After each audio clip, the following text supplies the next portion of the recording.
Samantala, ito namang mahigit 5,000 na mga individual nananatili pa rin sa evacuation centers sa ilang bayan ng Negros Occidental. Samantala, pangunahing problema ng ilang mga residente ay kakulangan umano sa malinis na tubig. Alamin natin ang buong detalye. Tinutukan niyan ng Star FM Iloilo.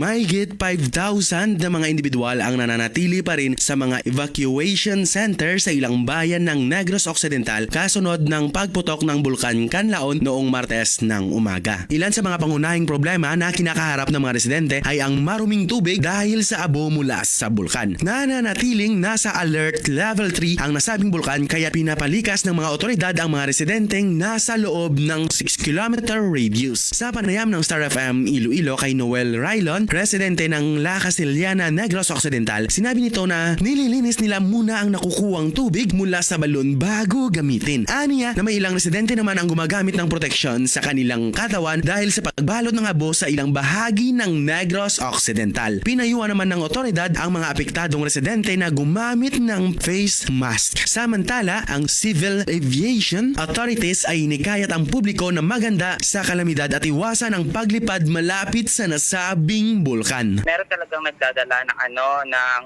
proteksyon sa kanilang balat. Sinasala talaga nila kasi apektado ng pagputok ng Bulkan Canlaon. Para sa Bombo Network News, ito si Star DJ Ronnie, nag-uulat para sa number 1 and most trusted radio network in the country, Bombo Radio Philippines.